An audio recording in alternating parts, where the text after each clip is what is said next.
हो गया। Hello students, good morning. आज पुनः हम आप लोग को बीएससी पार्ट 2 का बैच लेकर आए सेमेस्टर 4।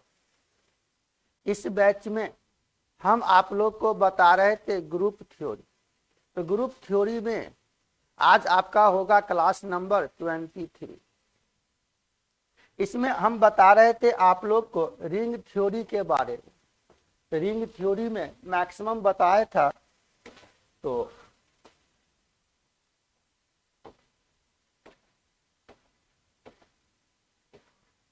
देखो, हम बता रहे थे आप लोग को रिंग थ्योरी।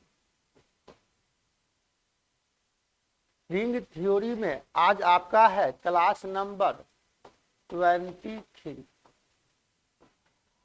इसमें हम बताए थे पिछले क्लास में फील्ड के बारे में। फील्ड होने के लिए 11 लॉ था। वह एफ यानी फील्ड एबेलियन ग्रुप होना चाहिए प्लस के केस में। वह एफ एबेलियन ग्रुप होना चाहिए गुना के केस में। और एक था डिस्ट्रीब्यूटिव। इसी पर मैंने कहा था, एक एग्जाम्पल दिया था कि कोई भी एक सेट है रियल नंबर का, क्या वह फील्ड होगा? तो आसानी से आप बना सकते थे। एक दो क्वेश्चन और हम देते हैं आपको जो खुद आप बना सकते। सभी रियल नंबर एक रेशनल नंबर होगा। नहीं, क्वेश्चन लिखिए। तो यह भी क्वेश्चन हम आपको होमवर्क में दे रहे हैं। क्वेश्चन करा, the set Q of a rational number यानी परिमेशन। यह क्यू जो एक सेट है ना, वह एक रेशनल नंबर का सेट करा। यह जो रेशनल नंबर का सेट है इज ए फील्ड। यह फील्ड होगा। और फील्ड में दोनों यूज पड़ता है। यहां से कहेंगे with respect to addition and multiplication. यानी बाइनरी ऑपरेशन का साइन है गुना का केस भी और प्लस का केस। तो राजकुमार, यह भी क्वेश्चन आप बना सकते हो होमवर्क। नहीं बनेगा तो हम हैं आपके साथ।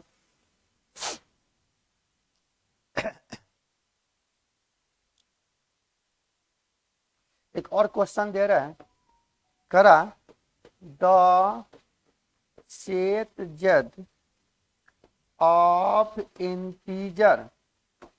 The set of Z is integer is not a field under ordinary addition and multiplication. करा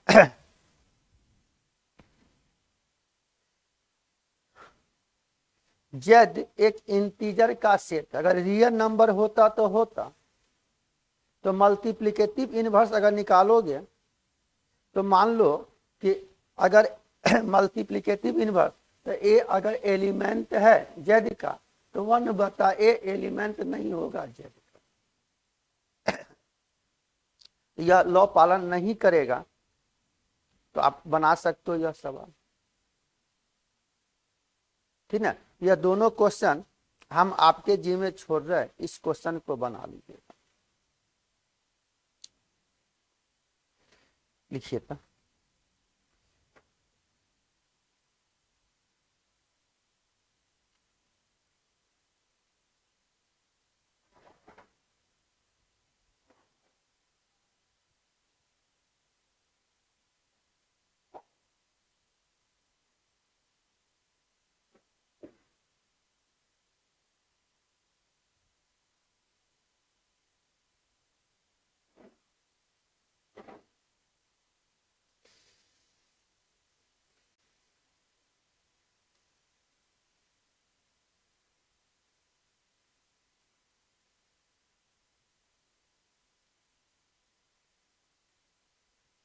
ठीक है, ये दोनों क्वेश्चन बना सकते बाबू।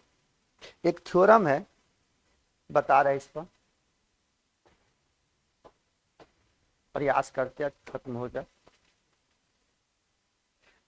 देखो यह एक आर्टिकल है, लिखिएगा क्वेश्चन।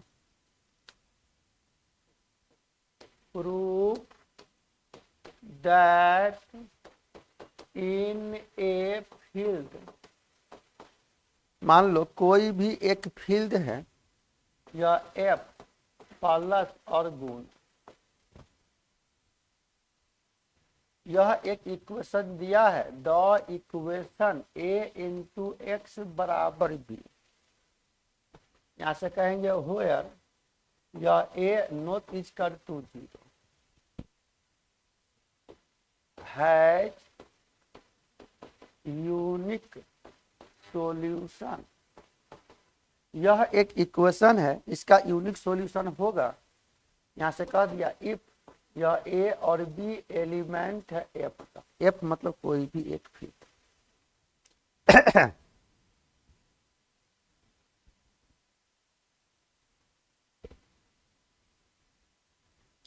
करा यूनिक सॉल्यूशन होगा, और यह एक फील्ड है यानी 11 लॉ को पालन कर रहा।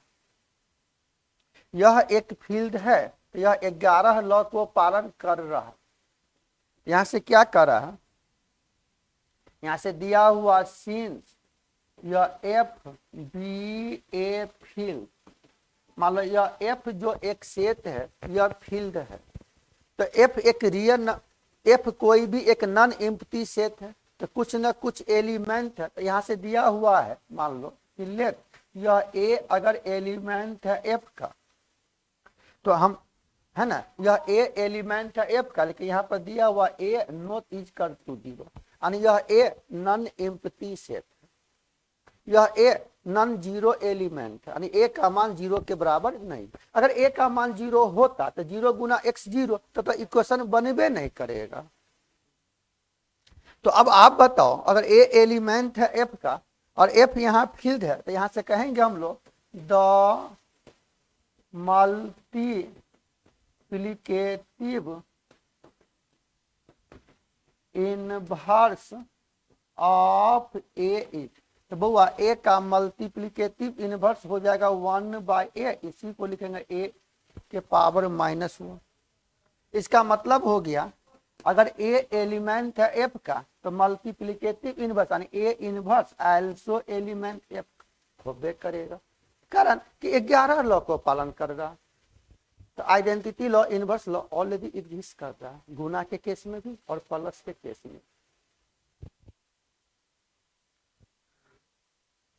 मानी लैंग्वेज है, इसी लैंग्वेज को हम सरिया के लिख रहे हैं। और यह है 5-7 दिन है ना इस मंथ में, प्रयास है खत्म कर दे। और संडे को भी क्लास रखते हैं बाबू, है ना, आज पहला संडे था आप लोग को, है ना। हमें दिमाग में था कि 7:30 बजे बोला है। अच्छा कोई दिक्कत नहीं, सॉरी बाबू, लेकिन अगले संडे से फिर कोई दिक्कत नहीं होगी, है ना। संडे को तो लेंगे 2 घंटा का बैच, क्लास वास का टेंशन रहता नहीं ना। हाँ, शुरुआत कर रहे 8:30 बजे, फिर वो भी बैच दिए है, वो भी चैप्टर का पूछताछ है। चलिए लिखा ना बाबू।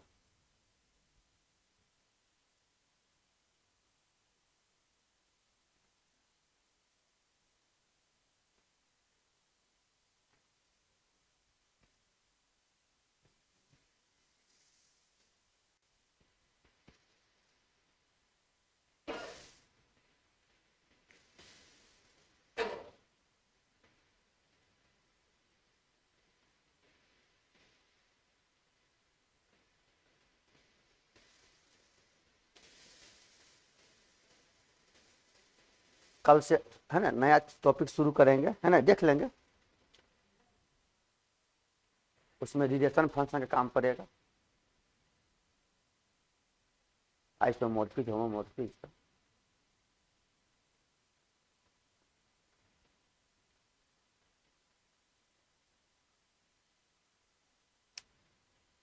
बुआ अब मान ले यह एक इक्वेशन है ए एक्स बराबर बी, तो यहाँ x अननोन है, अगर x का मान निकालोगे उधर चल जाएगा a, तो ऐसा नहीं कि गुना तो भागा हो जाएगा, तो b बता a, तो 1/a को आप लिख सकते a इनवर्स इंटू बी, यानी x बराबर a इनवर्स इंटू बी आ जाएगा, यानी a के पावर -1 इंटू बी, इसका मतलब x का एक ही मान आया, यानी यह यूनिक सॉल्यूशन है।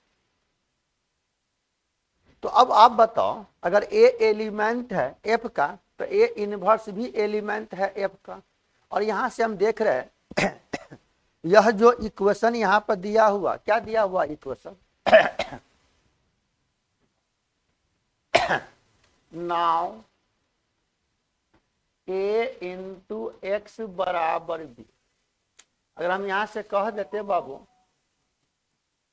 Multiply a inverse from the both side in left, मतलब a इनवर्स से हम बराबर के दोनों तरफ गुना कर दिया, तो यह हो जाएगा a इनवर्स और a इंटू एक्स बराबर a इनवर्स भी। अब यहाँ एसोसिएटिव लॉ से आप लिख सकते हो बाबू, यहाँ से एसोसिएटिव लॉ से a inverse into a into X बराबर a इनवर्स भी कह देंगे यहाँ से by associative law, associative law in a field. ठीक है, अब बताइए यहां से आइडेंटिटी एलिमेंट से इनवर्स लॉ से क्या देगा, a इंटू ए इनवर्स का मान 1, तो 1 इंटू एक्स बराबर a इनवर्स बी, यानी x बराबर a inverse into B.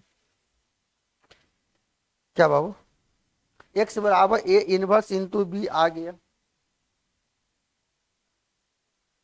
Clear है, यह एक सॉल्यूशन होगा। अब करा इसका यूनिक सॉल्यूशन होगा, तो इसका कहने का सेंस हुआ यहाँ से, जब यह x बराबर यह आ गया, तो आप यहाँ से कह सकते हो नाउ अगर a भी एलिमेंट है, a अगर एलिमेंट है f का, तो a इनवर्स भी एलिमेंट है f का, तो अगर हम यहाँ से मान लेते हैं नाउ कि यह a इनवर्स अगर एलिमेंट है f का, तो ऐसा करो ना a inverse into b element है f का क्लाउजल लॉ से, यहाँ से कहेंगे 4 यह a inverse also element f का और b भी एलिमेंट f का, दिस इज द क्लाउजल लॉ।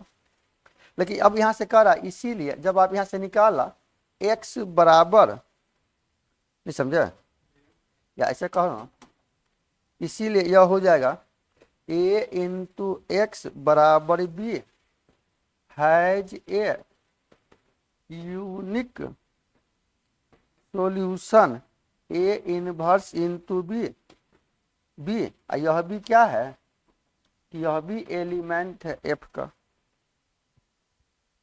बन गया, मतलब वही हुआ x बराबर, उसी को लैंग्वेज लिख दिया कि x बराबर a इनवर्स b, यही यूनिक सॉल्यूशन हो गया। मतलब यह इक्वेशन है a x बराबर b, तो a inverse into b closure law से, मान लो a और b एलिमेंट है f का, तो a into b also element f का, मान लो a इनवर्स एलिमेंट है f का, b एलिमेंट f का, तो क्लाउजल लॉ से ना होला a inverse b also element f का, तो यह इसका सॉल्यूशन है। कहने को तो कोई भी इक्वेशन है उसका जो रूट्स आवेगा सॉल्यूशन होगा, वह भी एलिमेंट होगा उस सेट का f का। यही देखो, जैसे यह इक्वेशन में रहा a x बराबर b, तो x का मान अगर आप a इनवर्स b देते हो तो इसको सेटिस्फाई कर देगा, बराबर b हो जाएगा। सॉल्यूशन का मतलब क्या हुआ, कोई भी इक्वेशन का अल्फा रूट्स है, जहां जहां x वहां अल्फा दोगे तो दायां पक्ष के बराबर होगा। अगर x के जगह आप a इनवर्स b रखते हो बायां पक्ष में, तो दायां पक्ष के बराबर हो जाएगा, तब ना इसका सॉल्यूशन होगा, सेटिस्फाई कर जाएगा, वही चीज का है, मतलब ये मैंने यही चीज हुआ। अब कह रहा है इसका यूनिक सॉल्यूशन है, तो हम यहां से मान लिया यदि संभव है, यदि संभव है इसका एगो और सॉल्यूशन मान लिया c, एगो x तो इसका सॉल्यूशन है, ये है एक और यदि संभव है तो हम मान लेते c इसका दूसरा सॉल्यूशन है। और जब इस इक्वेशन को लेके प्रूफ करेंगे, अगर x बराबर c हो जाएगा तो कोई एक गो मान होगा, यूनिक मतलब अद्वितीय। यदि संभव है तो इस इक्वेशन का एगो और सॉल्यूशन हम मान लिया, या x1 x2 दो सॉल्यूशन मान लिया तो इसको सेटिस्फाई करेगा। और दोनों का वैल्यू अगर आपस में बराबर हो जाएगा तो कोई एक गो ना मान होती बाबू। क्लियर, लिखिए इसको।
अच्छा जाने दीजिए, है ना।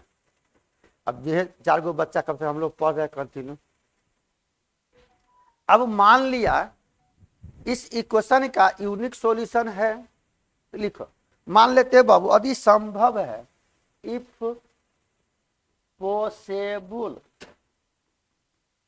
यदि संभव है इसका मतलब हुआ तो मान लेते सी एलिमेंट है एफ का, और सी यहाँ क्या है, बी द एनोदर सॉल्यूशन। इस इक्वेशन का दूसरा सॉल्यूशन हम मान लिया सी। तो आपका इक्वेशन है ए एक्स बराबर बी, जहां जहां एक्स वहां वहां सी, दाएं पक्ष के बराबर होबे करेगा, मतलब उस इक्वेशन को सेटिस्फाई करेगा। इसका मतलब हो गया देन ए इंटू एक्स, तो ए इंटू सी बराबर बी होबे करेगा, नहीं बाबू। ताकि आपका इक्वेशन यहाँ पर दिया हुआ एंड ए इंटू एक्स बराबर बी, तो एक्स की जगह सी देंगे तो बराबर होबे करेगा। तो अब आप बताओ, जब यहां से लिया, मान लो जब दाया पक्ष बराबर है तो बाया पक्ष भी बराबर होगा, तो आप यहां से कह सकते हो ए इंटू सी बराबर ए इंटू एक्स। और हम आपको बताए थे बाय लेफ्ट कंसिलेशन लो, अगर लेफ्ट कंसिलेशन लो नहीं लिखोगे तो यहां तो यह भी कह सकते हो multiply A inverse from the both side in left, तो यह हो जाएगा ए इनवर्स ए इंटू सी बराबर A inverse A into X. तो एसोसिएटिव लॉ से A inverse into A into C बराबर A inverse A into X, तो 1 into C बराबर 1 इंटू एक्स। इसका मतलब हो गया c बराबर x। इससे दोनों का वैल्यू बराबर हो गया। इससे मालूम चल गया इस इक्वेशन का कोई एक गो सॉल्यूशन होगा, या तो x होगा या तो c होगा। क्या बाबू हो गया प्रूफ? यहां से कर देंगे this so the solution is an unique. इस इक्वेशन का सॉल्यूशन यूनिक होगा। इस इक्वेशन का सॉल्यूशन यूनिक होगा। लिखे तो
बउआ तो इनवर्स होगा ना बाबू, जब फील्ड है तो 11 को लॉग पालन करेगा, माइनस ए भी एलिमेंट होगा। दिया हुआ एफ कोई एक फील्ड है, यूनिक का मतलब क्या था, कोई एक को मान होगा, ठीक है, कोई एक को मान होगा।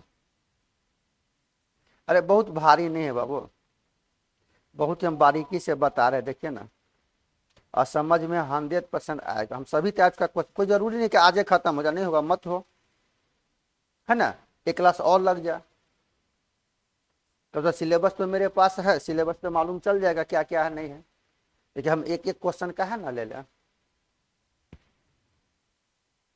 ठीक है। चलो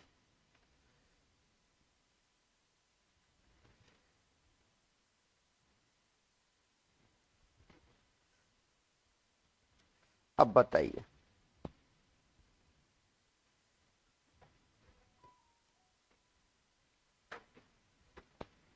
देखो क्वेश्चन है बाबू, क्वेश्चन लिखिएगा, करा verify that the set of residue classes modulo 7 is a field under addition and multiplication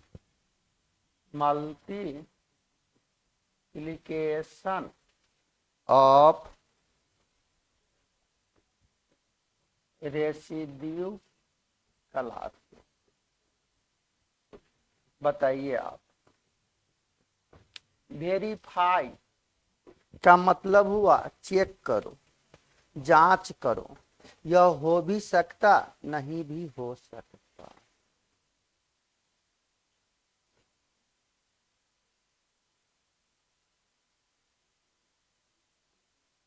कह रहा है बाबू, क्वेश्चन पर ध्यान दीजिएगा, मोडुलो 7 या रेसिड्यू क्लासेस ऑफ मोडुलो 7 6 तक लेंगे।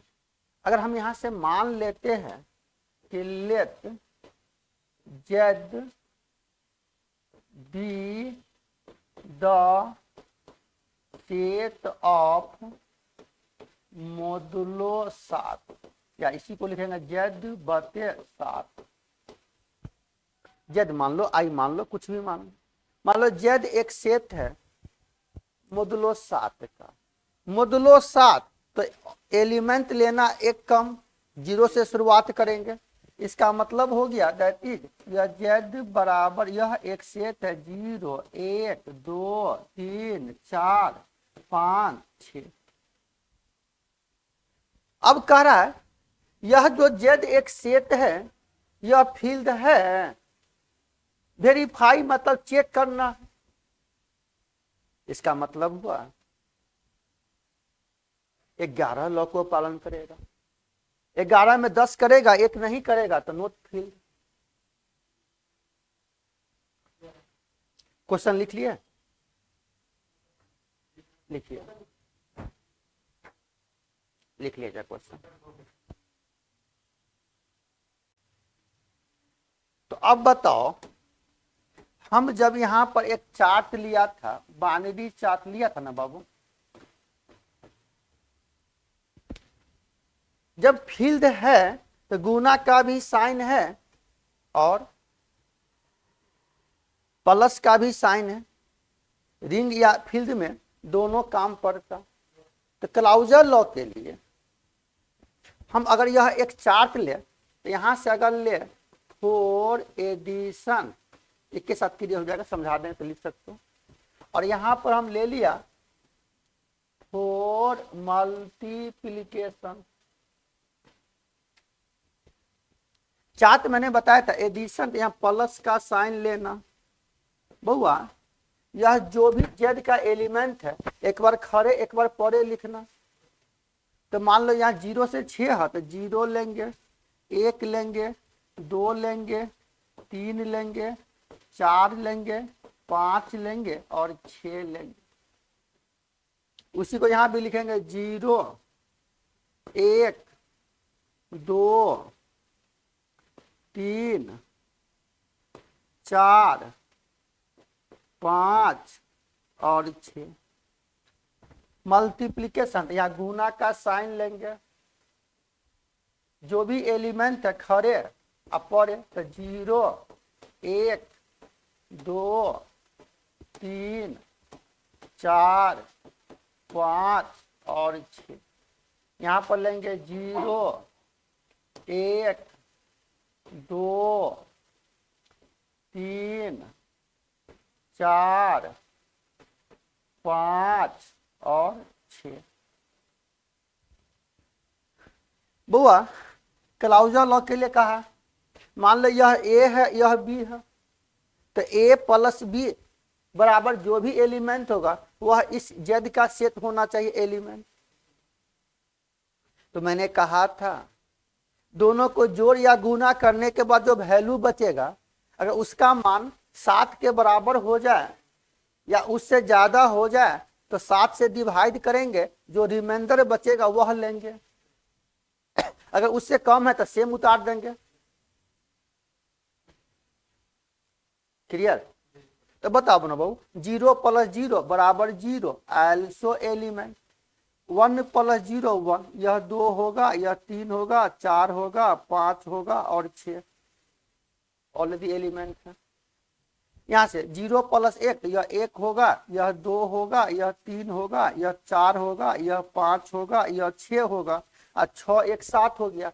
7 एलिमेंट नहीं है तो 7 में जिसका मोडुलो का है उससे डिवाइड कर, जो शेषफल बचेगा वही लेना। तो 7 में 7 से डिवाइड करबो तो रिमाइंडर बचेगा 0, यहाँ पर लेंगे 0 ऑलरेडी एलिमेंट। यही ना पढ़ा था क्लाउजल लॉ में बाबू। क्लाउजल लॉ में यही ना आपने कहा था कि मान लो इफ अगर ए और बी अगर एलिमेंट है जेड का तो यहाँ से कहेंगे देन दोनों केस में हो जाएगा ए + बी एल्सो एलिमेंट जेड का और ए * बी एल्सो एलिमेंट जेड का। क्लियर है बुआ?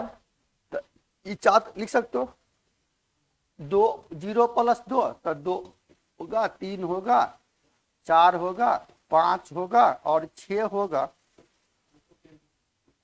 यह 6 होगा अब 5 और 2 7 तो 0 और 6 2 8 तो 8 1। क्लियर है? यह भी उतार लीजिएगा, बना लीजिएगा जब बन जाएगा। इसका मतलब यह एबेलियन ग्रुप हो जाएगा यानी एडिशन के केस में पांचों लॉ पालन कर जाएगा।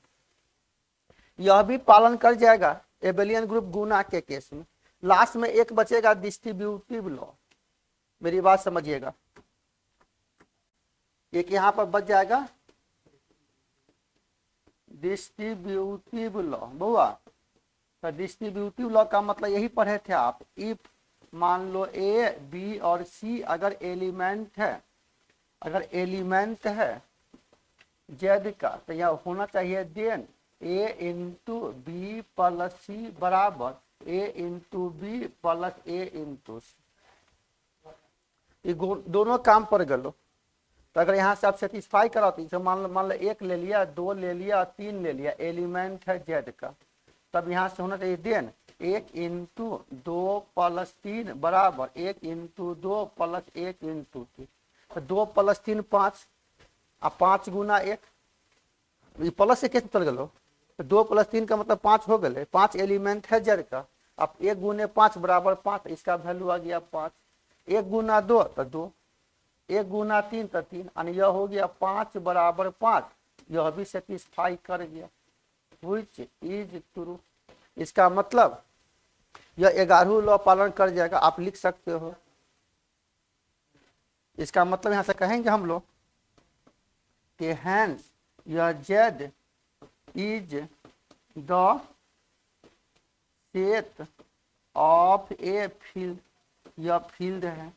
यही रिंग में भी क्वेश्चन आ सकता है, यही क्वेश्चन, यह रिंग है क्या, यह इंटीग्रल डोमेन है क्या, यह फील्ड है। तो अभी फील्ड बताया इसलिए फील्ड पर यही क्वेश्चन इंटीग्रल डोमेन पर भी आ सकता, रिंग पर भी आ सकता।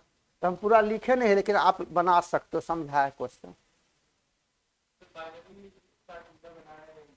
कहा नहीं बना सकते हो, लेकिन हम अगर बाइनरी चार्ट बना दिए तो किताब में थोड़ी है, किताब में तो डायरेक्ट क्वेश्चन बना दिया।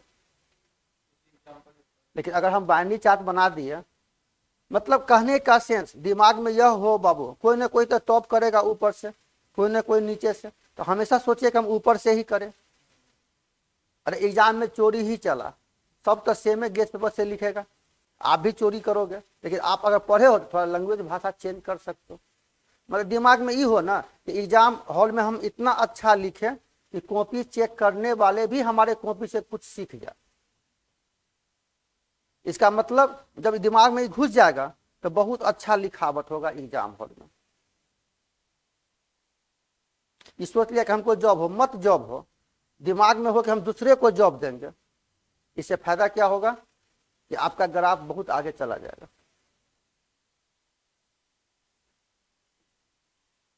तो थोड़ा भाषा लैंग्वेज चेंज कीजिएगा ना बाबू। और सामने किताब है, देखिए ना, इतिहास है, आप नहीं पढ़िएगा मत पढ़िए, लेकिन बिना पढ़े एक बार नहीं बुझाएगा। हम लोग भी जब ये पढ़े थे टीचर हम लोग को मटेरियल दे देता था।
ये तो 85 बार बना है चार्ट आपको, नहीं ग्रुप में भी बताए थे क्वेश्चन, रिंग में भी बताए थे, ठीक ना। तो आज रहने दीजिए इतना तो।